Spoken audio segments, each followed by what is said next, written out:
Department of homeland security వాళ్ళు federal రిజిస్టర్‌లో మొన్న నవంబర్ 3 అనుకుంటా ఒక రూల్ పబ్లిష్ చేశారు. అదేంటంటే బయోమెట్రిక్స్.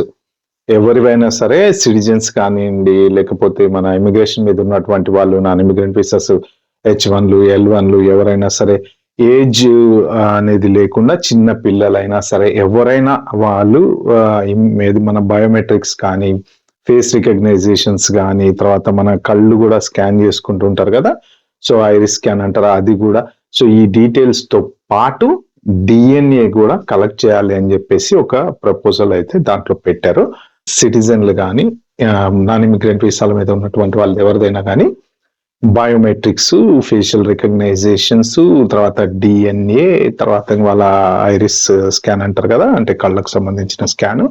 సో ఇవన్నీ కలెక్ట్ చేయాలి అని చెప్పేసి ఆ ప్రపోజల్ ఫెడరల్ లిస్టులో పెట్టారు. లింక్ కింద డిస్క్రిప్షన్ లో పెడతా, మీరు వెళ్ళి చూసుకోండి. ఎప్పటి నుంచి అంటే జనవరి 2 నుంచి స్టార్ట్ చేయాలని చెప్పి ప్రపోజల్ తీసుకొచ్చారు. అంటే ఏంటంటే దీనికి 60 days కామెంటింగ్ పీరియడ్ ఇచ్చారనమాట. ఈ 60 days లోపు ఎవరైనా సరే వాళ్ళ కామెంట్స్ జనరల్ గా యాజ్ యూజువల్ గా ఉంటుంది కదా ఫెడరల్ లిస్టులో పెట్టి ఇచ్చినట్టు.